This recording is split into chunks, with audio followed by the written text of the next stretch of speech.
Hello, everybody. Happy lunchtime. Happy lunchtime. It's a happy lunchtime. Welcome, everyone, to Jaffin Live. Not Saturday night, Saturday lunchtime. If you're eating right now, what are you eating? Cheeky sandwich, maybe? I'm eating a hell of a lot of bread at the moment. I had fried eggs on toast.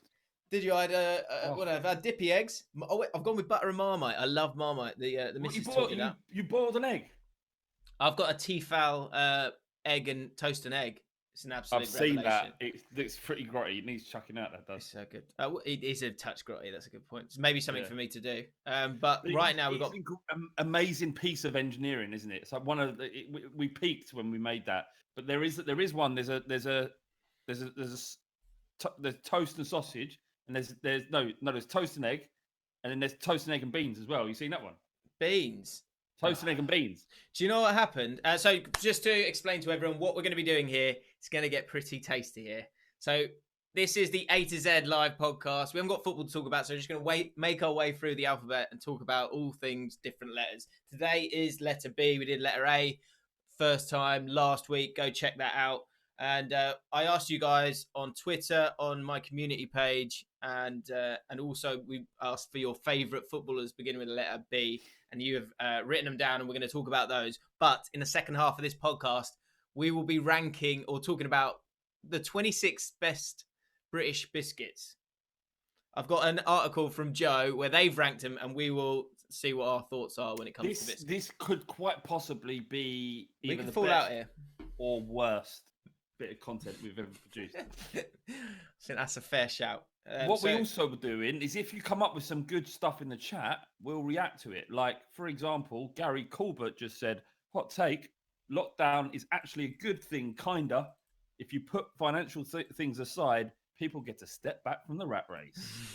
There you go. And that's the kind of wisdom that you'll be getting on this podcast, because Jaffin, as always, it's about us, but it's about you. Can I just say how weird James is? Because we were waiting for this to start, and he would not press start until Don't do that to me. You throw me under the bus there. Can you hear us, by the way? Can you hear us all right? That's important. We need to figure that out before we get into it, probably. Flav, how's your week been? It's good. Pretty boozy. Starting to think I've got a problem. Yeah. B is for booze. B is for booze. I just ordered 16 bottles of Rioja on Amazon. Feels like a lot. Some whiskey.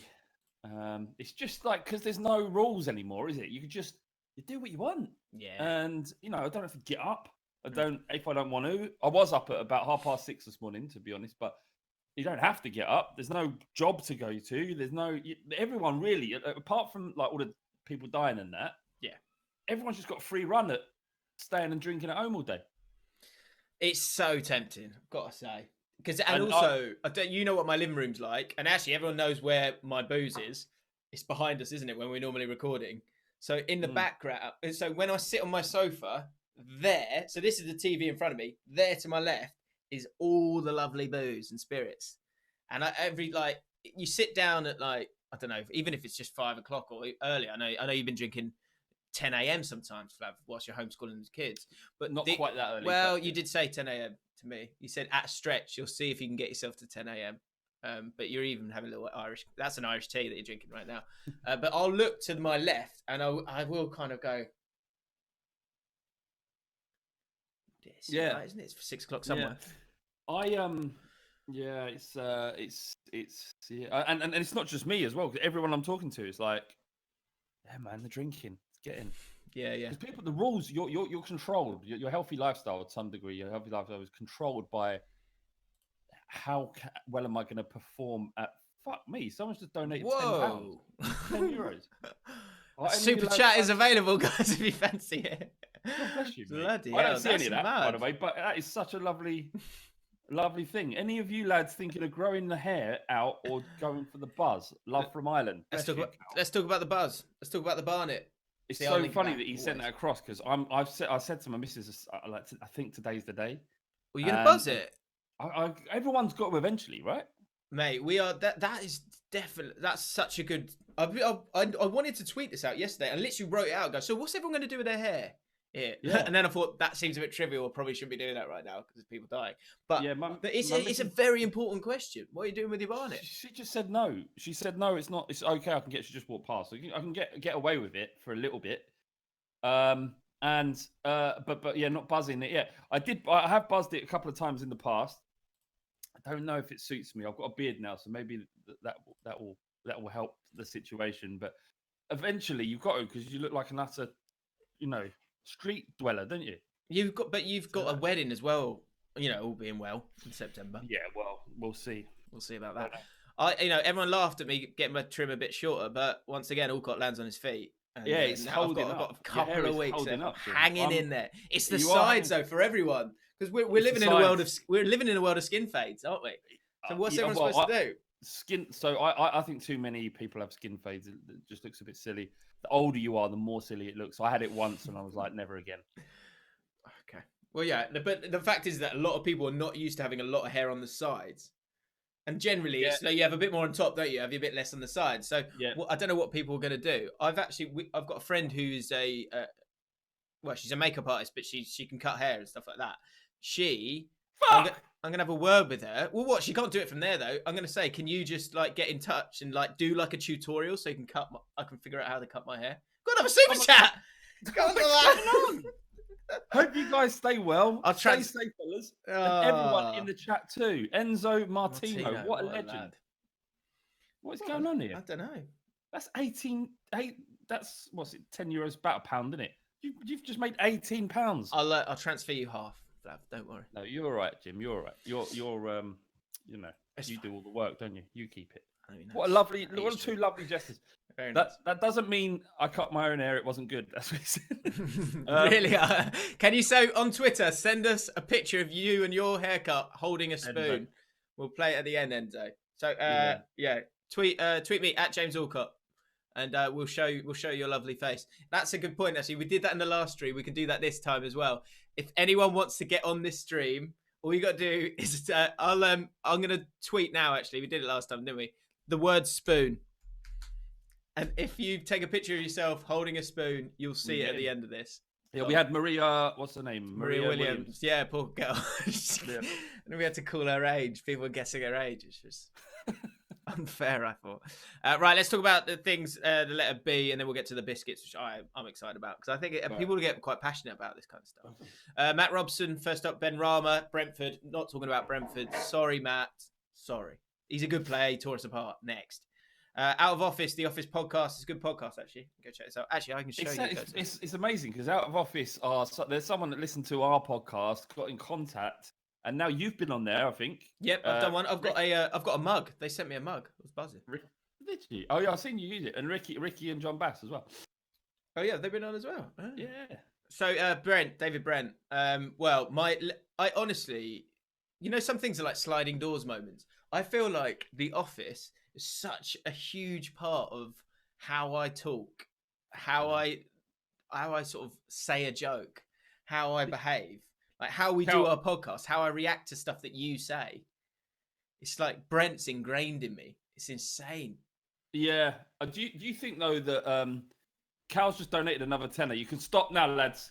Oh my God! Stop that, please. Yes. that's enough. That's enough. Also, I was very conscious when I said, "Oh, I can't believe these people donating," and people will. You really don't have to do that.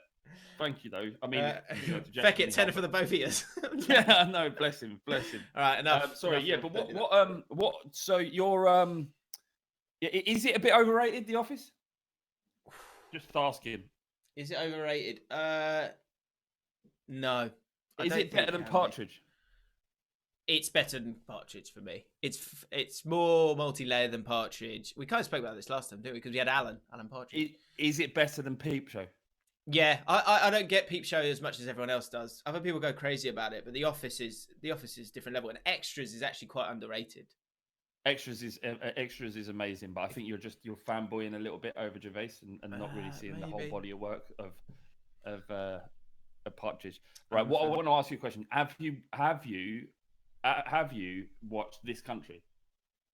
Yeah, but that's just so that and People Just Do Nothing are both basically they don't exist if you don't have The Office. No. The one thing I would say when it comes to The Office was actually inspired by, and you can see the same style as there was another series. It was called like a police thing. Operation Good Guys. Operation Good Guys. That's it. So that is a predecessor. That is definitely a front layer for this kind of comedy. It's really, really good. But it's that sort of mockumentary style is brilliant. It is brilliant, and it's interesting how you can like tweak it as well, because the normal Office is very much it's a bit more of it is it is a British version compared to obviously the US Office, but even the way that it's filmed, like the US Office kind of it breaks the veneer of it being a mockumentary a bit more than the actual Office. The Office stays a bit truer to it. There's too many episodes as well. It's like left running and running and running.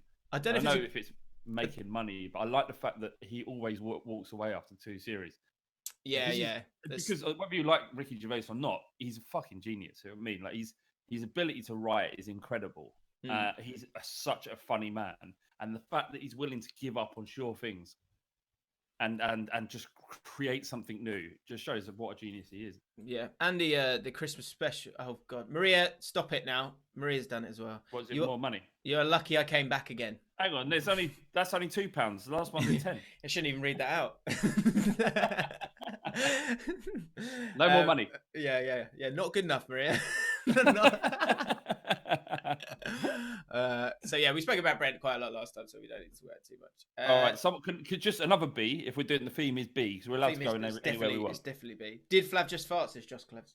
No, I've got like a creaky chair. It's Emmett Leopard said Breaking Bad best series ever. No, the most overrated TV show there has ever been is Breaking Bad. Yeah, I'm not, there might be something that's more overrated, but it's definitely overrated, in my opinion. Yeah, it's well overrated. It's all right. Because when did you watch it? Did you watch it at the time? No, I watched it later. So did I. I watched it years later, and everyone had been going crazy about it, and I felt compelled that I needed to start it. The first 2 series were good. I enjoyed them. Yes. After that, I literally pretty much had it on in the background because I was trying to just get to series 5 and 6 for it to end. I ended up detesting everybody in it as well. Like Walter, the main character, is one of the most unlikable characters I've ever seen on television. So what was he's the main dude, isn't he? Yeah, the main dude. White, is it? Walter White. Anyway. Yeah. Tom Barker, Black Mirror, underrated. No chance. What, you think it's rated or overrated? It's not underrated. It's no, hang on. No, yeah, it should have more ratings, whatever that is. Underrated. It's well, so it is underrated, you egg. Well, no, it's not. I think people realise how good it is. So I think people. I don't think anybody detracts from it and doesn't consider it anything else than, again, utter genius. Charlie Brooker is a genius of our time, and I think history will remember him as an amazing thinker, an amazing amount of philosophy on our time. Yeah, that wasn't the most coherent sentence, but you know what I mean. He makes incredible comments that are so close to the truth, and then personifies them through these television programs, and it's just genius. Like some episodes are better than others, but the vast majority of them are incredible. Like there's episodes of Black Mirror that just do not leave me, will never leave me. And I think the way it is at the moment, there's so much stuff that he's figuring it out now, or he figured out then. Sorry, that we're now figuring out and go, wow, God, that could happen, and then it actually does happen. It's frightening. Yeah. It's frightening. Yeah, and some of it, like the episode. I mean, if anyone's in the comments and hasn't seen it, just go and watch it. It's all on Netflix, I think. Yeah. The episode with the lesbian couple, I can't remember it. It's probably the most famous one, but I can't remember the name. It's quite a strange name. About alternate reality is just absolutely genius. Blew my mind away. I thought the one I loved was I thought the army one was good. Do you remember? Have you seen that one? The army one is kind of they're within this battle. But then the battle's actually within this like Yes. other alternate thing. That's Yeah, yeah. crazy. But yeah, I think Black Mirror I think it's about rated. I think it's maybe still just a touch. It probably isn't, but just a touch underground. But only I know what you just. mean.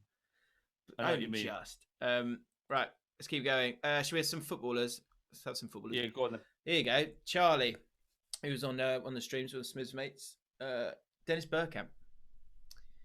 Do you know what I like about Dennis Bergkamp? I'm sure you got some strong feelings about Dennis. Yeah, he's a cunt. Is he? Yeah, that's thanks to. That's the lucky we got the super chats. You just ruined the monetization of that bad boy. Did I? Yeah, it's fine. I did it myself. Shit. I did it myself in the last stream. I got annoyed, so I just went. What, so any swearing, you just don't get any money.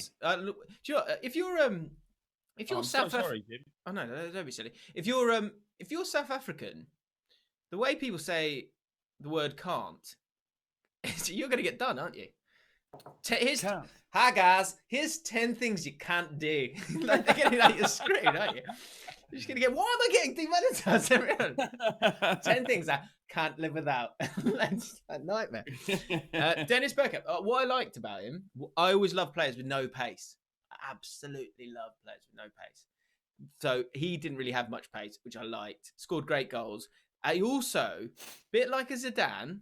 And actually, I was watching yesterday. I was watching the FA played Le Tournoi, and the game. Do you remember Le Tournoi, 1997? England won the tournament. It was against France, Italy, and Brazil, and it was when Carlos scored that screamer of a goal. Carlos, you remember the Carlos goal? Yeah, the bending free kick. Exactly. So it came from that. But anyway, I was watching that game, and you see a 21-year-old David Beckham, and it reminded me. David Beckham was a bit nasty. He didn't mind a lot, a naughty tackle. He used to get a little bit riled up, which obviously you saw in 1998 in the World Cup. But I think as time's gone on, you've kind of forgotten that, because he's so sort of like media trained, I guess, now. You forget what he was like as a player. He had a bit of bite about him. And Zidane obviously did as well. But Bergkamp was a little bit nasty at times. Yeah, he was. All the best players a little bit spiteful. He scored 2 incredibly iconic goals in his career. The one against Newcastle, which, some might argue was a bit of a fluke. And then he did something similar for Holland as well. But, it's impossible. It's impossible for me to appreciate him because he's an Arsenal player. It's not possible. I can't come at it from a way that's going to be conducive to a good conversation. I just can't.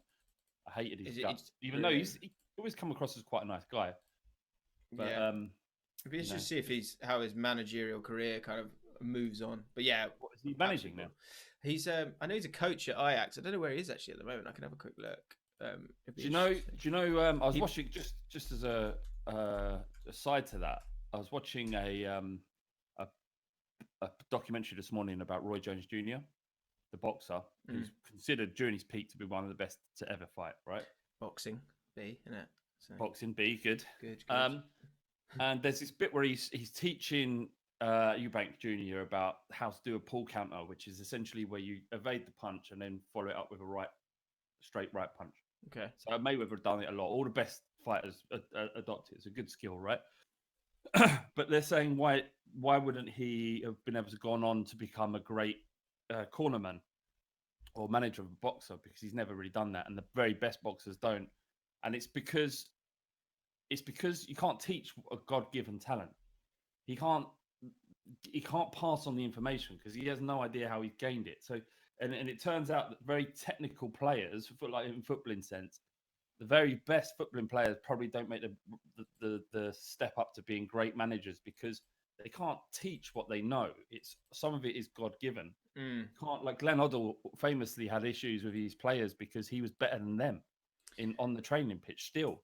And the only thing he couldn't do is run as much. So, and then those managers that make the best, that become best at their profession at coaching, are the ones with, that were limited, but did everything they could to elevate themselves to a position where they could play football for a living. Yeah. So you then have to break down how you can achieve things, and by understanding it, you can then relay it. But if you can't understand it, you can't relay it. The case for everybody, but I thought it was quite interesting. It made sense. Well, I think it's it fits different clubs as well. So because certain managers will struggle. Yeah, I think like Bobby Moore, Bobby Charlton, struggled as managers because they went and managed teams down the bottom, and they're saying stuff that he wanted to do, and they can't do it. Whereas like Zidane managing Real Madrid, it works because he goes, "We'll just put it in the top corner." And they go, "All right, I'll put it in the top corner." And it's like it's a lot easier. You can kind of go up to that next level, and you can talk to people on the same level, which is what those kind of people could do. So I imagine Dennis Bergkamp. I expect Dennis Bergkamp to become a very good manager. I was just looking. He's on his Wikipedia. It said he's assistant manager at Ajax up until 2017. But you could see him as an Arsenal manager. But you could also see the way it works out. We all saw Tony Adams as being an Arsenal manager, and that didn't work out, did it? No. Emmett Leopard just said, seeing as Flav just ruined your monetization, just wanted to show our appreciation for the live stream and entertainment. That's very kind. I Nice feel one. very awkward with it. No more super chats now, please. Yeah, that's enough. Thank you very much. That's enough. But Emmett, yeah, legend. More than Thanks, mate. Right, what else we got? Berbatov. There you go. Go on, off you go. Yeah, Berbatov. What a guy. Yeah. Your favourite? Just yes. And this is in spite of him fucking us over and leaving for Man United, but you can understand it. You know, they were brilliant at the time, and he deserved it because he was a magician. I think I've talked about him enough on this podcast previously, but I just want to say he did things I never imagined. That's what it's about. It's about those players. That's why. Because we called him. Someone said in the chat, see if I can find it. Someone said they're taking the piss out of me for a second, which is fine.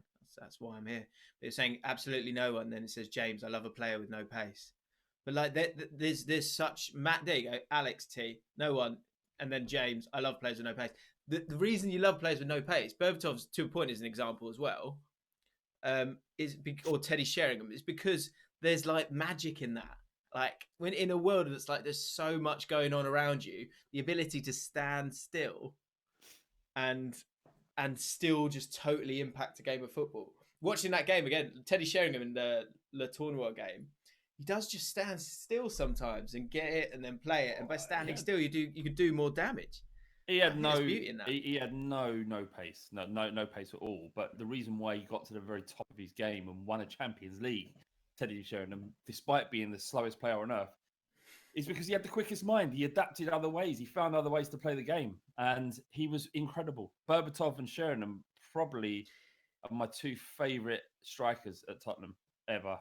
I mean, Harry Kane, I love Harry Kane, you know what I mean, for obvious reasons. But when players are gone and their career's done, you kind of look back at them with more fondness than you do the current ones.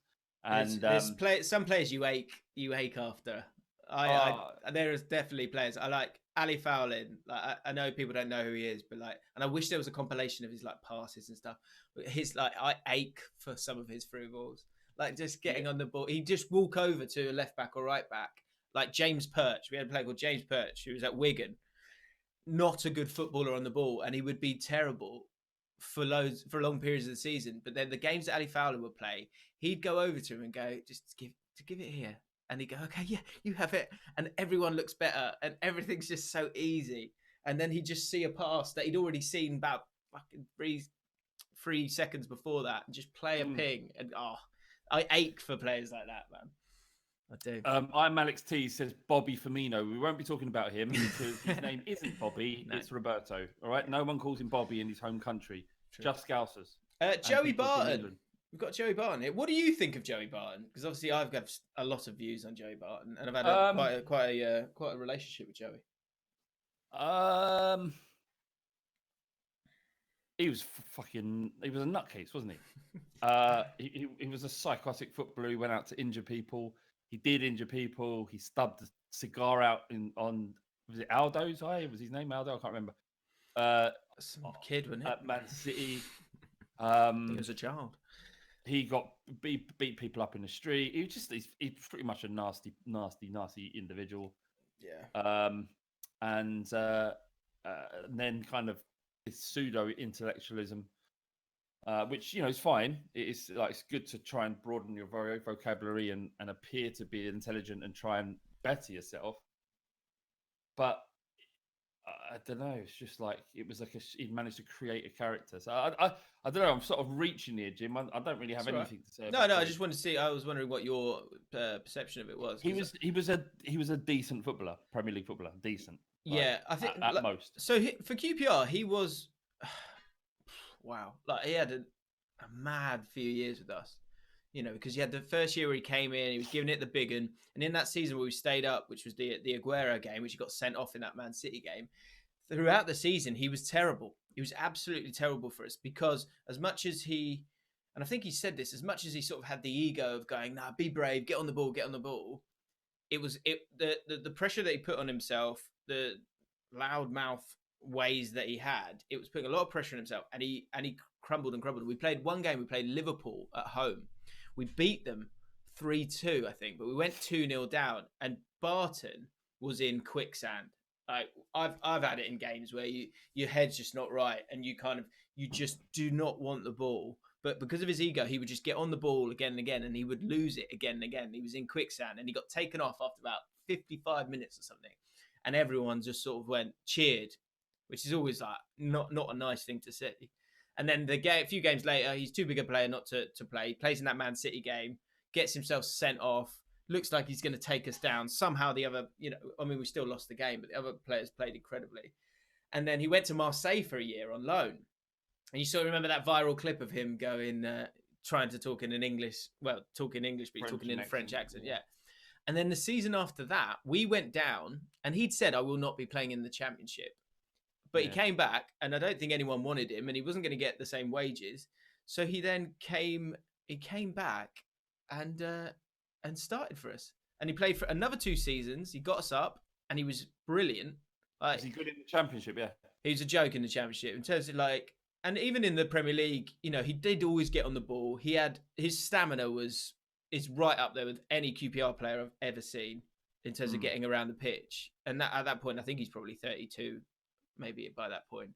And he was a good leader for the team once he'd kind of calmed down a little bit. But that's saying all that, he still always had those moments of rage. He always had a moment where his brain couldn't cope with it anymore. And it would be like a switch for 10 seconds and he'd do something stupid. And you'd get 1 or 2 of them a season. I remember he hit Huddleston in the bollocks because he'd tackled Darnell Furlong, who was making his debut or something. So there's good points in that, I guess, but again, the rage was always there with him. He couldn't deal with it.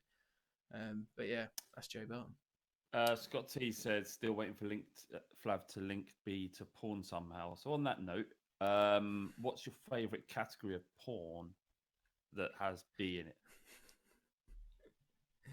I'm just going all out there and say BBC with BBWs. Yeah. Yeah? yeah. You feel free to talk about it more if you want. But, I can't. There's kids in the house, isn't there? There's kids in the house. Yeah, good. I can give you anagram. I can give you... Big, bold willies. Acronym. I can give you an acronym, but I can't just say the word. So BBWs with BBCs with... can't think of anything else. In HD. In HD, on a JVC, on a JVC LCD HD TV. Give a look at the turf. You have the hood. Is it ready for the hood? Is the TV ready for the hood? Is it hood ready? We'll go to the chat for a few of the last ones because they're on the community tab. All the people saying was Bull Street in general, and Batman. We've spoken about Bull Street a lot. I don't want to talk about Bull Street. Well, you can't. What do you want to know? It's I think we've said it all. Certainly to our patrons. Right, John Barnes. Thoughts on John Barnes in the current climate? He's had a wobble, hasn't he? He's had a wobble. Yeah, like my mate, the friends of mine who are black hate him. That bad? Yeah, they see him as a bit like an Uncle Tom. Wow.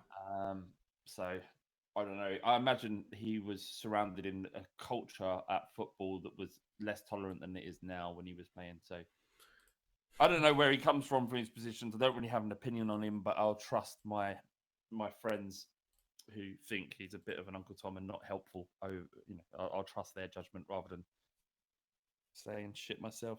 Fair enough. I'm just we've got a few spoons. Good footballer, have we? Yeah, we've got a couple of Good spoons footballer, though, Jim. coming in. Very good footballer. Very, very good footballer. Yeah. Very good footballer. Yeah. I think I did ask for more footballers as well. David Bentley. David Bentley. Have you interviewed him yet? I know that's been real big. I want to, but he's done it lots now. And the question always I was fascinated because he's the first Premier League footballer I ever saw that just walked away from the game because they didn't love it. Yeah, it's crazy. And I just wanted to figure out what that was, but he's talked about it so often now that it's not really a dream interview anymore. I think that's a real shame that in your life, if you're a sort of public figure, there'll be something that people will, that if you become famous for one thing, well, there'll be some sort of headline within your storyline of your story of your life that will be the one that people always ask, and that must be so exhausting. Yeah. Think? Yeah, definitely.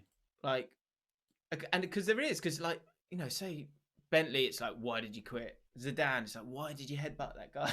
Like, there's like, I don't think I'd ask Zidane that, but there's always the same for every single person. You can get away from. We'll do a final few, and then we're going to get into the biscuit debate. It's going to be huge. It's going to go off. KTN, Barros, Viscount. Have they been mentioned yet? They just have. I've got Barros, probably one of the worst haircuts I've seen. Didn't really understand what he offered as a forward. I thought he was pretty crap, to be honest. I don't nothing. I don't know nothing. Beefy Botham. Ian Botham played for Scunthorpe. Remember that? I didn't know that. You didn't know that? No. It's funny because like people that like cricket don't like cricket. Will be hard to appreciate. I have been looking at Ian Botham about just how good he was. But as a player, I've never. It was well before my time, so I can't really comment on him at all. I watched. I saw a clip of it was an over from Andrew Flintoff to Jack Callis, and it's like Jack Callis, who was one of the world's greatest batsmen, just couldn't handle Flintoff at all. And I like that exchange of a bowler who's in like good shape, like doing really well. Yeah, just throwing fire. I remember back in the day, Alan Donald. Do you remember Alan Donald? He was a South African bowler who's like the quickest bowler out there. He used to have battles with Michael Atherton, and Michael Atherton's just like sort of consummate, like total embodiment of a British man who sort of goes, gets like nearly takes his nose off, and he just sort of like dusts himself and goes again. That's proper British spirit. Yeah, amazing. So boring though, wasn't he? Yeah, it's great. Very good journalist. Yeah, do you know? Just like Ashes cricket is the best thing, the best sporting event, bar none. Yeah, it's just the best. And if you're self-employed, it's even better because you literally just sit there in your pants, open a beer about 10:30. Yeah, especially if you're in lockdown. I mean, if you're in lockdown, I mean, it wouldn't be on, would it? But it's like if you can get into it because the commentators do such a good job of explaining what's going on constantly that you don't really even need to know cricket in order to start getting into it. And like I say, the Jofra Archer versus Stephen Smith. This. One last footballer because he's one that gives me the feels, and I don't really know why. I think it's probably I didn't see a lot of him, but I'll give you my memories of him in a second. Batistuta, says Caden. I think Batistuta's worth talking about. Batty goal. My dad's favourite footballer of all time. Batistuta? Yeah. Wow. He used to, when it was on like the Italian show on Channel 4, we used to watch it when I was a kid. I'd sit down with my dad with a sausage sandwich and mustard, and we'd sit down and watch. What kind of mustard? What kind of mustard? It would have been English mustard. Makes sense. Yeah, so you have English mustard on a sausage roll. You're not going to put that American stuff on. It's just it could have gone Dijon, could have gone whole grain. But I agree, English mustard. But this is late 80s, mate. There weren't like no one was fucking with Dijon mustard back then. People forget how far we've come. Oh, we have come so far, Jim. Like we used to be like mustard and ketchup. That's all you got now. But now, I mean, what we got in the fridge? Let's have a quick look. Right, I bet you he mentions horseradish. He's going to do the same horseradish that he does every single time.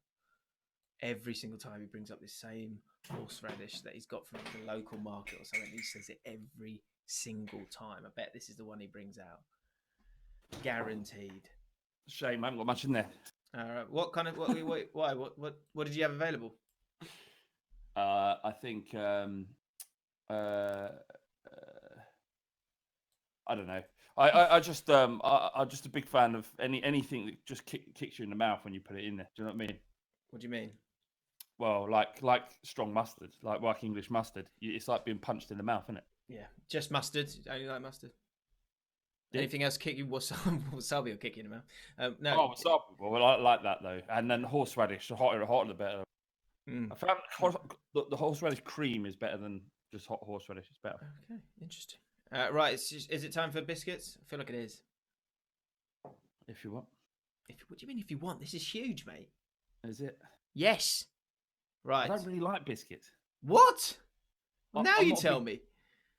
Why are you saying that now, you egg? I don't really like biscuits. You know, Jim, I don't like anything sweet. I'm devastated with that. Well, the guys in the chat. There's a couple I will eat. Okay. Well, let's see what comes to fruition here. So All Joe have done an article because B is for biscuits in this stream. So get your thoughts in. I honestly haven't seen lower than 26th. And so we can give our thoughts on this. Maybe you won't have any Flav, which is I'll definitely have some thoughts on it. Okay. Nothing positive. Nothing positive because you don't like biscuits. That's mad. That's so weird. That's proper weird, mate. It's not weird, is it? It's because it's what I like. It's what I like and what I don't like. But when you said I'll be for biscuits on the thumbnail, I was like, "This is the best we can do." We're ranking the UK's best biscuits. Yeah, everyone's got an opinion on it, apart from the one person who doesn't, who I do a podcast with. I'd rather you done crisps. I've got loads of opinions about crisps. Well, okay, so there you go. There's a comments below. Obviously, you've got the live chat. We've got the live chat, but go in the comments now and write things beginning with the letter C, and we will be talking about them next week. But today it's about biscuits. I think we can rank each week because that helps with my titles. We are going big on the crisps. That's like I'm all over that. Okay. Can we just highlight some? Sam Mingan said Tottenham Hotspur fans don't like biscuits because they choke. That is terrible. That is weak banter. So disappointing. I know it's a bit early on a Saturday, but I expect to touch better than that. Yeah. Scott T, how has Flav ruined this pod? I know. It's mind blowing. Let's give it a go. I'm not rude. I am going to be able to partake in the conversation. Okay. Come on, let's go. I'm a professional. Let's go. Let's go. Let's get it. Right. Let's get it. At number 26. Gary Baldy. Gary Baldy. Never had one. You've never had one, right? So our currants have no place in society, let alone in our biscuits. When you bite into a Gary Baldy biscuit, it doesn't even produce a crunch. Well, so I would disagree with that. I think Gary Baldy is a good biscuit. It's solid. Well, it's not solid. It's got a bit of a chew to it. It is a touch dry. I understand why it's late on in the list. But I think there's a biscuit in my head that should definitely be the worst biscuit. And I'm amazed it's not 26. I've got a couple that should be up there. Gary Baldy's like they're right about the currants. Like what currants? They're shit, aren't they? They shouldn't be anywhere. They shouldn't be in anything. Yeah. Raisins and currants, all of them can fuck off. The whole point of having biscuit is that it is an indulgence. If it contains one of your 5 a day, it can respectfully get fucked, says Joe. Also, we as a society need to downright refuse to consume a biscuit that is named for a hairless man named Gary. Yeah, not good. James is off your head. Fair enough. Wow. Okay. Look, this is going to get tasty. We carry on, I think. With all right. So the fruit shortcake, which I think I've had 1 or 2 of, but not had many. Similar logic. I can understand why Joe put it there because they don't like the fruit. I'm not totally against fruit. I don't think it's the go-to thing for me. But the thing you've got with the shortcake, you've got a touch more crunch. You have got a touch more crunch. You put fruit in anything, it ruins it. Like, you put it in cake, it's a shitter cake than it was before you put the fruit in. Put them in biscuits, the biscuits are shitter. Yeah. Like, you don't want, like, could you imagine, like, you can have any cake you want, and someone goes, I'll have a fruit cake, please. You're like, fuck this geezer. He's a mug. I know what you mean. As fast as possible. Yeah, if you've got too many raisins or currants in it, then then it's just like sometimes you'll be like, another one. Like who's making Christmas cakes? Who makes Christmas cakes in this day and age? Like a Christmas cake, which is full of this shit, was made back in the day when it was a treat where all they did was add coal to eat and fucking spam. And back then it was a treat. Now it isn't a treat, so stop making Christmas cake. And anything that was made had to be dense enough to last 2 years before going. Yeah, because you don't want to waste anything. It's just you're just wasting my time. You can stick pieces of fruit in your mouth as long as it's like I've got fruit. I'm not against fruit. All right, look, here's some fruit. Yep, well done. Fucking mango in this gaff, right? Hello. Oh, mate, do you know I saw a little home win for a mango? Yeah. Right. Hang on, let me get my lad of the year cup. I'll demonstrate. If you cut a mango in half, right? Cut a mango in half. Oh, it was Levi Roots. I was watching one of his cooking things. Okay. Cut your mango in half, and then along the side of a pint glass, scrape it along. You'll take the entire skin off and have the whole mango there. Oh, you have to send me a link to that because I'm sick of my boy cutting up the mango. He loves mangoes. Cutting up the mango and then leaving shit everywhere, the skin everywhere. So send it to me. I think it was on BBC. But basically, you just cut it in half and then you like scrape it along the side. Does that make sense? Yeah, sort of. Okay. Home wins. Ginger nuts. Yeah. Always sold them in tuck shop at school. Everyone hated them. They were always the last biscuits to go. Now even more gingery. What's Biscoff? Colin O'Brien. What's a Biscoff? Do you know what that is? Isn't it? I want to say the Italian Biscoff. It's like a hard. Oh, biscotti. Do you mean? I do know. It's the shit you get when you're in. Yeah, you get them in Europe when you have a coffee. They just stick these biscuits. Never get eaten. Ginger nuts. Probably one of the best ones if you're looking for a solid dip into a cup of tea. You're in safe hands though with the ginger nut. It's not going to fall away. No, it's got quite hard though. They're quite hard. Yeah, but if you're going to have to choose something about durability, it's hobnob, isn't it?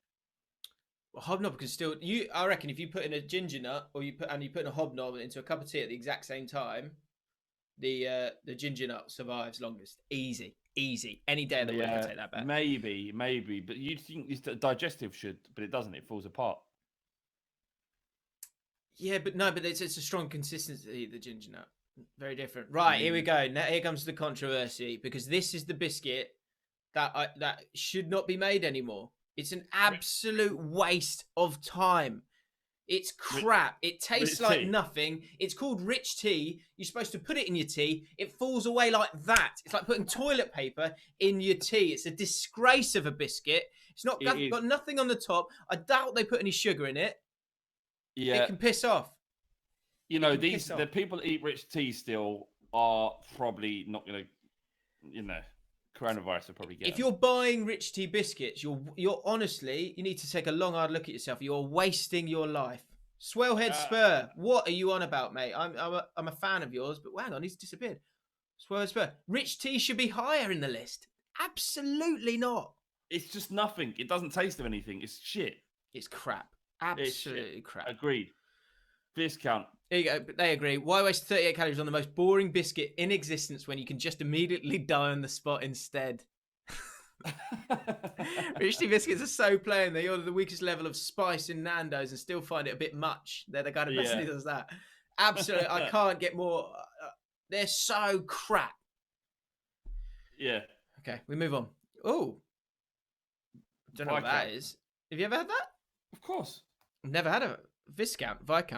Is it Viscount? I have no idea. I'm just trying to find. There's a piece of audio from a bloke who it was this woman talking about driving with disabled badges, and the bloke uses his wife's disabled badge to go to the supermarket to get this biscuit for her that she likes, and he goes into detail describing the biscuit when he's supposed to be talking about the disabled badge. And honestly, mate, it's one of the funniest things I've ever heard. I don't really understand. I'm trying to find it so you can play it. Okay. Yeah, but they again, like adding mint to anything, you're not helping. I'm very. It's not the end of the world, but it's also you're making it less good than it could be. And What about? Mint. I'm having to go to the chat here. Mint in or mint out? I'm kind of on the fence. I think I'm probably leaning towards mint out. I don't really see the I'm mint point out. of it. Definitely mint out. It's got to go. It's got to go. It's got time to go. Used to like James before his rich tea revelation. See yourself. We keep going. Let's keep It's going. an opinion. You can like what you like. Fig rolls. No. Should we allow? You know, we're getting rolls and we're getting cakes involved in here. I'm not sure about the sort of. Let's not do that. The there. cake debate. It's Okay. My friend of mine did a whole essay on Jaffa cakes, if they were cakes or biscuits, and I think he decided that they were cakes somehow. It's something to do with the tax. I know that there's like cake and biscuits are taxed differently. Oh really? Yeah. Oh, really? Like oh right. So it's not based on how they're made. Interesting. I like fig rolls, by the way. They could be higher, but I think it's kind of disqualified. It's not really a biscuit, in my opinion. One of them is vatable, one of them isn't. Is it right? Is that the case? See, this podcast is good. I told you. We're learning. Fig rolls, I like them. They are elite. Roll, not a biscuit, confirmed, says Ben Marlowe. Okay. So we move on. Digestive.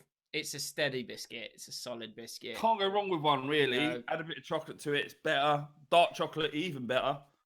Yeah. And it'd be interesting to see if further down the list, if, you know, really, if chocolate digestive is essentially just an elite version of. I mean, he's interested in vertical, I guess. The one thing it's worth having, digestive is quite versatile. You can have that. You can have that with your cheese board if you need to. You can. It's not great. It's not perfect. It's a bit like the the Hovis it's too sugary. You need a. If you're having a cheese board, you've got to have a cracker. Got to. What's your favourite chutney? That's next week. Next week, Flav. That's a C. That's a C. Huh? That's a C. Can I not talk That's about a C. it now? That's a C. That's a C. All right. Save it. I am the digestive is much like the Hovis one that you get in a box of crackers. So yeah, just digestives are like Sean Derry, and they necessary. They do a job. They do a job. Yeah, but yeah, would I like a bit more from him? Yeah, maybe. Probably. Hobnob. Whew, here we go. Again, I think we're reaching the sort of new middle of the road biscuits now. You got your basic hobnob, your basic digestive. Hobnobs are very, very good. Hobnob is just a digestive that goes to the gym. Everything's a bit tighter. He's more sure of himself. He's probably contributing to a pension fund every month. Hobnob is at its core just a very condensed and dry flapjack. Personally, I haven't got a lot against Hobnobs. I think they're very solid lads, but they're just in a list with the greats. They can't compete. They are far better biscuits to come. They know it. I know it. Even you know it. If someone offers you a Hobnob, you'll take it gladly. If you had to choose between a Hobnob or literally any other biscuit, the latter is going to win. Sorry, can I just shout out whoever's written this article, because that's really good. It's genius, isn't it? Where is he? I reckon it'll be Bearded Genius. She, sorry, my apologies. Kira Nart.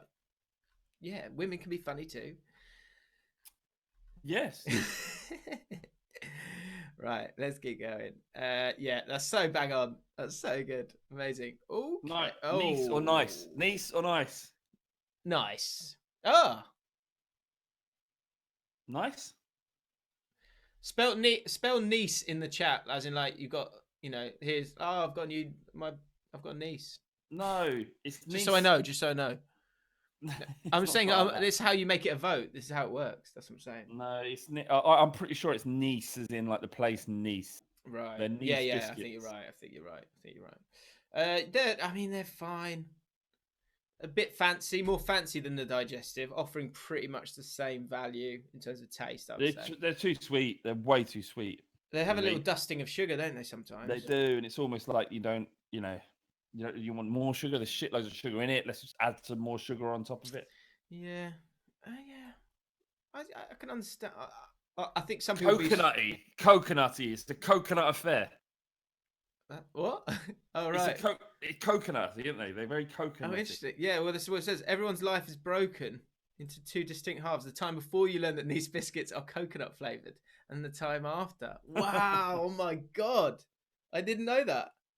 It's weird because you do I'll like know- them more now. They'll taste so different, won't they? Yeah, they were coconutty. Do you know what, whilst I've got you here, because we're getting into the top 20, can you write down, exciting. you'll need to write down your top 3 at the end of this. What? I'll need you to write down your top 3 at the end of this. Oh, Right. Nice. Didn't know that. Unbelievable. Maryland. Cheap. It's cheap. It's a cheap option. you know the rules, Jim. I just turn up and talk. I know Don't you do. Stuff. In 17, we've got chocolate chip cookies. They're good. I actually find these a little bit disappointing. I'd much rather buy a 99p set of 5 from Tesco's or Sainsbury's. Well, I think this is way too low. Way too low on the list. What, you don't rate them? No, I think I do rate them. Rate them higher. Struggling with the rating. How that works, aren't you? I rate them high. They're too far down. They're too far low on the list. They need to be in the top 10, I think. Top 10 is and they're good because you put them in your mouth and you just mush them up and then it just becomes a big cookie mush in your mouth. Yeah, I don't know. I like a chewier cookie. I like a soggier cookie. So I'm not too. That wouldn't be. They'd be maybe lower for me. I've never really enjoyed them, if I'm honest. 16 malted milk. It's an oldie, but it's a goodie. Although the name suggests that they're thoroughly boring. Yeah, it's a bit boring. They're actually very sturdy biscuits, apparently, according to Kira. Why is sturdiness a value? So he's saying they can withstand several dunks. You can't. Thing is, though, you can't take a backward step on flavour. You know, for the good of a dunk. For the durability. You know what I mean? The Crawford's malted milk, great tasting, everyday biscuits. Like, what do you want an everyday biscuit for? Yeah. Do you want something that excites you? Swellhead. We are learning a lot about the Swellhead Spur here today. First of all, he likes rich tea biscuits, and he's saying malted milk's number 1. God, you Swellhead Spur, you need to lighten up. There's so much for you to experience. Your favourite can't be the most boring biscuits on earth. Your top 2 are rich tea and malted milk. Bro, joke. You need to have a lie down. You need to go and have a lie down. A bland motherfucker. You're a very, very boring man. Now, this is a big moment. Maybe we should kick him out. No, never. He comes to all my streams. Pink wafers. Pink wafers. Now, pink wafers are rated, man. I love pink wafers. Really? It's so good. Yeah. Melt in your mouth. Not, like I was saying, not great with a cup of tea. No. You'd have to be quick in and out if it's. But also, they're not for that though, are they? They're you put them in ice cream, don't you? That's what they're. Do you? Yeah. Never done that. That is a shout, though. What? You just break it up over ice cream? If you like. That's a shout. Do you know? That's what I used to do. Use it as like a spoon. Oh, see, no. You'll get me wrong. So pink wafers, they're like, you can see from the picture, they're like layers. I know. All right, I think you're just thinking of like the little thing that you put in at the end. No, I'm not. I know what fucking pink wafer. I'm looking right at it. I know what it is, Jim. Okay. I love these, and actually, I used to do that a lot. Actually, I'd get ice cream, and then you'd crunch. If you crunched up your favorite biscuits or whatever you wanted to do, put that on the top. Unbelievable. And pink wafers. I might actually go and do that now. Got a good comment from Matthew Cole. I think you're eating these biscuits wrong, lads. You need to stuff as many in your mouth as possible to enjoy them.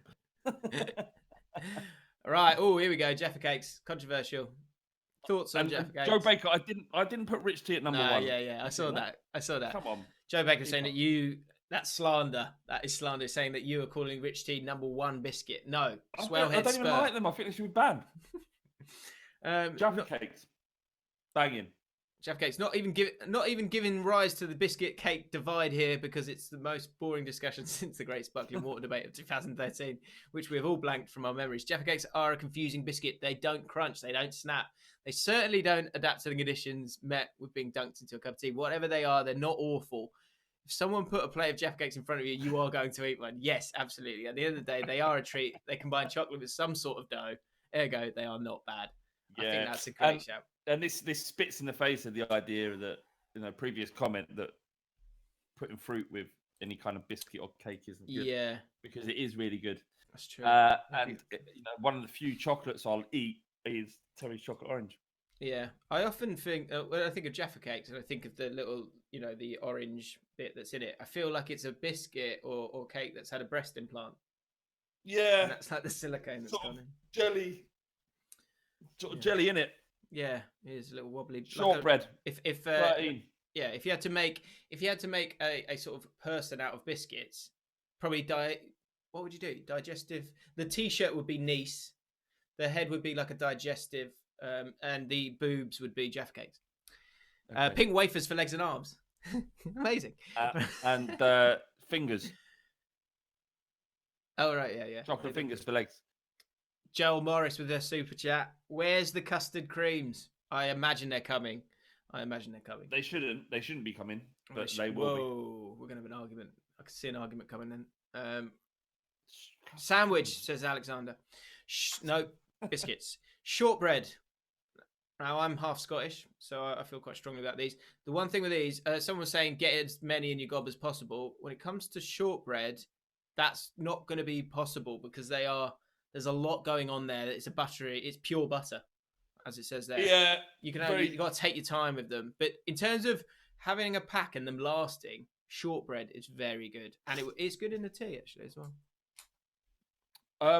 Yeah, kind of just feels like a Christmas thing. You buy a tin of them for your nan and you never look at them again. Sure, I would say it's the best of the boring ones. Yeah. I mean, I'm never going to eat a piece of shortbread again in my life. I definitely will be. 13th is probably a bit punchy, but we'll let it go. Let's get rid of this Bowden advert. Right, it's getting tasty now. Chocolate hobnob, only 12th. Good though, it's good. It's good. Good biscuit. Good consistency. Feel like you're having a meal each time.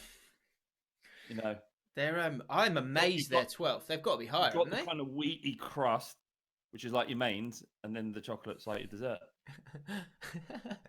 What? How are you eating? Have you cutting them in half?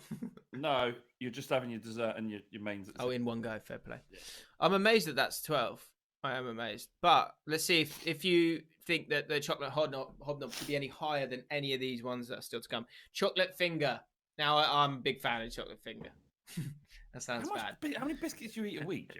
Not many, but I remember having them along the course of my life. Oh my God, I've just seen what's at number 10. I haven't gone that far yet. Really? This whole list is a fucking joke. Okay. Well, we can move on from chocolate fingers if you want. I mean, I'll stop for a second. One may lead to another. Correct. You can eat a lot of those, and you can stuff a lot of those in your mouth as well. And they would fit in your mouth quite well as well because you can almost deep fry them. And last thing saying that, in a hot cup of tea, when you've got a chocolate covered finger biscuit, you dip it in the tea, then you can just have the chocolate for a bit and suck off the chocolate, and then pop back in. Just saying. Right, number 10. Right, can we scroll down together? Yeah. 1, 2, 3, Oh go. my God. Travesty. What? They are literally the worst thing that's ever been made. Shut up. No, are you serious? They're the best thing that's ever made. What are you talking about? They're disgusting. Mate. They're eaten by idiot children because they look like pretty. Once you get to a point where you've tasted them, you never go back for another one. What are you on about? Mate. You're a scumbag, James. You're an absolute Mate, scumbag. You are. I don't know what you've had a lot of good nights out in your life, and maybe you've lost a few memories there because party rings are unbelievable. No, they're not. Party rings are right up there. They are in my top 5. Oh my God. They're incredible. Do you know who else is in that top 5 with you? Who think that? Glitter. Glitter. Jackson. Pop. Idi Amin. And James Allcott. Oh my God, mate! Party rings, right? Go on a birthday, right? You go to someone's, there'd be a load of party rings, and the great birthday party when you're a child, yes. Okay, I haven't had them for a while, but they are amazing, right? Because you'd go there, you could suck on them if you need to. It's so sugary, and they're going to last for ages. And also, if you need to make a getaway, but you need to stockpile biscuits, you can literally put them on your fingers and walk away. And enjoy the rest of the party whilst other people play with Jim, I bet you're the kind of nonce, right? That will eat French fancies as well. I bet you like them. No, I'm not too bothered about French fries. I like something a bit more crunch than that. Mate, party rings on it. They are in my top 5. Easy. Easy. If you in the comment, if you agree with me, just type Flav. If you agree with James, type James, right? And then we'll see what the people are saying. Okay. Are you starting to melt? How's your battery? I've got 51%. I'm all good. Okay, you're good. Sorry, you just had a moment of melting. A biscuit with party in its name. Is this a joke? No, it's very much a reality. Party rings are a gift unto humanity from the Lord himself. Thank you, Guy. Preach. On the first day, he created man. On the second day, he created colourful ring-shaped biscuits that are reserved exclusively for children's birthday parties. Party rings are delicious. There is so much sugar involved. They should, by all accounts, be illegal in this country. They are the Mountain Dew of biscuits. All right, Piers. I don't know. This is quite even. Look at the ring. The chats. Said that before. The James Defo drinks Capri Sun. Oh, it's tight. It is. I can't tell. I think we're 50-50 on these. Maybe I think you might be edging it. I had a good little spell there. Ben Barnes, Matthew Cole, Callan O'Brien. Pedo rings from Austin Sheen. Exactly, mate. Pedo rings indeed. Well, I'll move on from there. They're in my. I'm writing down my top 5 as we go along, so they're in my top 5. Chocolate digestive. Let me get my pen out because that's going in the top 5 as well. The dark chocolate one is better. Is it? Yeah, okay. Bitter. It's more bitter. Yeah, chocolate digestive or chocolate hobnob. Bit of a bitter bastard. Which one would you have? I'd probably go hobnob. You go hobnob. I think I've won this, mate. There's so many more Flavs now. Is there? Yeah, but that's because we just highlighted that I was getting all the votes. Whilst you're interacting with the keyboard, can you use your mouse and just click the like button? Because it helps the video. I've already done it. Not you. People in the chat. Oh, Sean Clancy, they're sugar on wood chip. Talking about firing. Digestives. Yeah, I love digestives. I understand why they're in the top 10. I think I reckon I'd probably get through more chocolate digestives in a sitting than I would chocolate hobnobs. Does that mean they're better? I don't know. Actually, yes, I do. I think they are. I would go chocolate digestive over a hobnob. All right. Call me a nutter. Jammy Dodgers. Again, when I was a kid, loved them. I grew up, became an adult, and they're not in my they're not in my kitchen anymore. Yeah, I'm not bothered about Jammy Dodgers at all. I sort of ate them because they were there at the time, and now I would never ever buy them. I would never. Well, and the thing is, on this packet, you're looking at the packet, it says best ever recipe. Like at the Jammy Dodgers factory, they're going, just not quite happy with these Jammy Dodgers.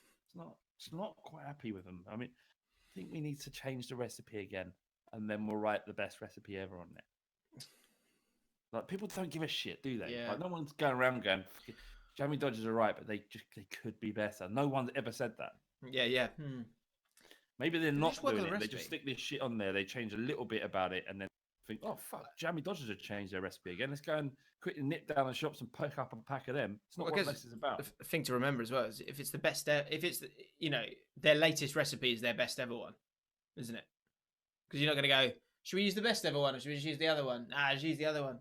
Yeah. We use the best ever when we need it. When it gets around Christmas, people buy more. And it's subjective, isn't it? Like, don't tell me what the best recipe. The best recipe is the one I like the most, and I might have liked the last one. So to me, it ain't the best ever recipe. You're putting words in my mouth, aren't you? One thing, Malcolm Lowe says, brilliant name for a biscuit, though. Fair enough. I'll give you that. That's all, but that's all you'll get. Do you know what I'd like to try? And I wonder if they've got it because they're saying raspberry flavour there. I'd love a blueberry flavoured Jammy Dodger. That'd be interesting. As far as fruit flavours go, blueberry is up there. Number 7, Bourbon Creams. Most overrated biscuit on earth. Boring. I'm on board with that. Boring. I'm on board with that. Boring. Yeah. Sandwich biscuits filled with chocolate flavoured cream. Sandwich biscuits. I think a lot of people will feel quite strongly about this. I think if you're a chocolate lover, then you'll be quite keen on them. I don't think if you've got an array of biscuits there, I don't think you're going for the bourbon. You're first up, are you? You're going to pick something else. No. Imagine. And you're really disappointed. Like, wait, Nan, can I go to the biscuit tin? And she'd go, yeah, go on then, grandson. And I'd go over to the bin and I'd open it like, oh, for fuck's sake, Nan, you dick! There's a fucking chocolate hobnobs up in this bitch! yeah. What are they? Yeah, you look like that. What, you go like that? What are these? Fucking party rings? Are you serious? Yeah. Sandwich. Bourbon. I thought people get a bit angry about bourbons. Nah, yep. Jack Flitch saying bourbons are elite. Overrated. A lot of people agreeing. Overrated.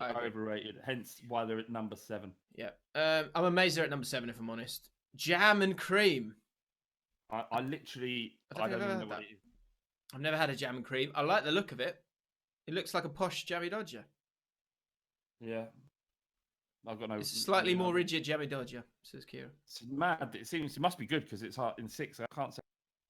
Bit of racism going on here as the white chocolate fingers are miles ahead of the milk chocolate. Yeah, that is racist. That is really racist. What a shame. 11 for chocolate fingers, and you've gone 6th. Yeah. 6th. No one... 5th. Top 5 biscuits of all time. Because they're white. Aren't they? That's a shame. Yeah, Kira, showing your true colours there. Yeah, and you are a good writer, but you. So. yeah. Basically, everything terrific that regular chocolate fingers combine, except they're made with white chocolate. Oh my god. Oh, Jesus oh, dear Christ. me. White chocolate is a divisive subject. Yeah, you're telling me. Jesus, love. Yeah. But if you're on the white chocolate bandwagon, KKK. Sorry, I read that wrong. AKA a normal and perfectly sane person. Normal person. Normal? What does normal mean? What's normal? Oh, dear me. Crazy. White chocolate fingers are creamy beyond belief. They're delicious because they're white. They're always there for you because they're the dominant race. They're always there for you, regardless of age or gender. What are you saying? Like that's the thing about black fathers, isn't it? That's what she's saying. They're always there for you. Disgraceful, Kira. This woman is a disgrace. That's a shame. White chocolate fingers don't discriminate. You do, though. You do, Kira. You do. You discriminate, love. What? Oh my God! White chocolate fingers would have voted for Obama to do a third term. What is going on? She doesn't realise that she's doing it. This is crazy. Unbelievable. Buy yourself a bumper-sized packet of white chocolate fingers and allow them to convince you of this 5th place rating. Won't convince us, love. Yeah. Won't convince us. We're not steeped in dark racism. That's such a shame. That is such a shame. It's almost ruined it. Right, so we're into the final 4 now, and so there's not room for. I mean, a Kit Kat's not a biscuit, is it? Kit Kat's no. I mean, yeah, but I can't imagine Kit Kat. Right, Viennese. Yeah, these are good. They are really good. Yeah, we will always all agree with that. Yeah. So crumbly, so good. Just lovely, Moorish. Like when you've got a tray at Christmas, they're the ones that go. Yeah, there we go. Yeah, they're gone. They go first. Sharpish, aren't they? Viennese are the goat, says Andres Niku, who famously made some music for us for the White Teeth story. You'll remember. Nice. Do you see Sharky Boyk? No. He says, to be honest, the white chocolate ones are also much better than the milk chocolate ones. We don't need your stuff, your sort around here, mate. Don't need your racism in our chat. But no time for that. Yeah, this is supposed to just be a bit of fun. When I said about reclaiming racism, taking it back, that was a joke, right? It wasn't a lighthouse beacon for all the racists to come down and become part of the podcast. Was it? Well put. Thank you. So yeah, Viennese, I mean, they are really nice, not crumbly, good. I imagine they're sort of cooked in a certain way that makes them very special, and they're certainly special in my heart. Not sure. I think there's other one. I don't even need the milk chocolate, if I'm honest. They'd be right up there just on their own. Add something though. Yeah. Here we go. There he is, my old friend from day one. Custard creams. What a cracking. No good. So good. And if you eat these right, you can take a good 30 minutes on these if you need to, because there's different ways of eating these. Stop seeing this ad. I've seen it multiple times. I'm not interested in the ad. Thank you. It's custard. I just love custard creams. And I used to, back in the day, I would honestly take 10 minutes on a custard cream, because what you'd do is you'd go like that, try and get the top layer off. then I would lick the custard off until you got to the bottom. Because if you want, you could literally munch through custard creams really easily. But if you want to savour them for the golden biscuit that they are, and if you lick them right, then you can enjoy layer after layer of custard. Would goodness. you say you honed your technique on custard cream? I think it came in handy later down the line. I would say to that. I would agree with that. What you see, you kind of mentally picture yourself eating custard cream when you're, When I'm eating custard creams, yes, yeah, I do. Okay. Some people disappoint me. People saying it's wrong. I mean, because if you turn it on the side, it's not dissimilar. Turn what on the side? Oh, I see what you mean. Yeah, fair enough. Your thoughts on custard creams? Everyone's saying they're overrated. What? Yeah, they're shit. They're well shit. I hate them. I'd never ever eat a custard cream ever. Lock them right. Lock them right, and you can enjoy. Don't know what that means. Yeah, no Lick them right, I said. Lick them right. So they're third. I'm happy for them to be third. I'm a creamy guy though. Always have been.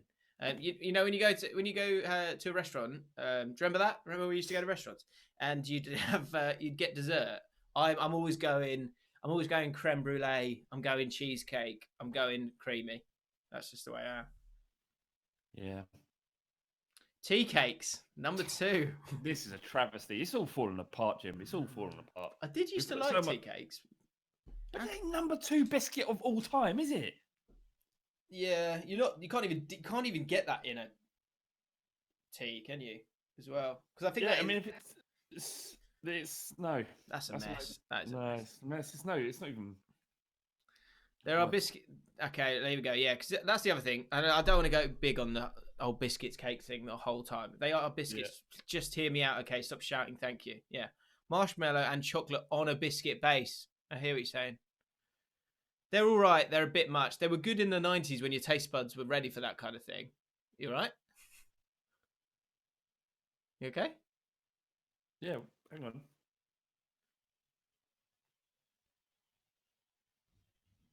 Some weird sounds coming from the house. Yeah, I just think that's I reckon Kira's from the late 80s, early 90s, and she's thinking that they're good, but they're not good anymore. Our taste buds have changed. The world's moved on. Yeah. Right, here we go. Incorrect. Have you got any guess as what's going to be number 1 here? I mean, if Kit Kat's out, like if that's just considered a chocolate bar, what haven't we had? I think dark chocolate, but it's kind of probably been grouped in with milk chocolate digestives. Dark chocolate digestives are very good. I don't know. I have no idea what it can be. I can't think of one. If anyone can guess it in the chat, yeah, that would be very impressive. Give them like 5 seconds. Yeah, 5. Yeah, Oreo. Someone just said Oreo, maybe. It might be an Oreo, although again, not for me. Have some of your suggestions in there. The ones that haven't been in the list. Stick them in the chat now. I'm trying to think. I don't think there's much else knocking about, really. Oreo's got to be like. When was this written, Jim? It was written. Let's go to the top. I know it might not be Oreo. Oreo's American though, isn't it? I think we're trying to stick with Britain. I thought this article was about British. It's British. That's why, but it can't be a bourbon. What are we missing? Yeah, 26 British biscuits. Those if you go scroll straight to the top again. I'm scared to go in case there's one that's. It's not. Do we see it? But maybe a year ago. There you go. All right. Okay. Go on in. Let's Drum go. roll, please. The greatest biscuit, according to. Biscoff. Stop saying Biscoff. Yeah. Right. Go on then. The greatest biscuit, according to journalist Kira Knight, is 5. 4 was the Viennese. 3 was the custard cream. Number 2, controversially, was the tea cake. And in at number 1, oh my God. What's that? What the fuck is that? I've never had one. That is an anti-climax. I didn't even know that was a chocolate biscuit. I didn't even know that was a thing. Milk chocolate rounds. Oh, Look, good Lord. I'm going to give her the benefit of the doubt here because I haven't eaten it, and she did rate Fox's milk chocolate, and I think what we're finding here is that Foxes are the twin daddy Yeah. when it comes to biscuits. I can't believe that. Disappointing end. Penguin could be. I mean, that's more chocolates probably. Mint Club, same thing. I think you're in the same bracket there. Yeah, Club Biscuit. Yeah, Club Biscuit. Club Is Biscuit. that in the top 25? Club Biscuit, not in the top 25. If you've lived a pathetic life which doesn't involve experience of these wonderful biscuity specimens, please get acquainted immediately. Stop reading this. Leave your phone at home. Run to your nearest supermarket or corner shop if they don't have them. Keep running. Run to the next biggest, whatever. Eat them, she says. Well, there you go. Number one. I can only apologise because has anyone tried these biscuits? Are they good? I doubt. Someone needs to be cancelled for sacrilege. Yeah, I think Kiara Knight's been cancelled. Top 5.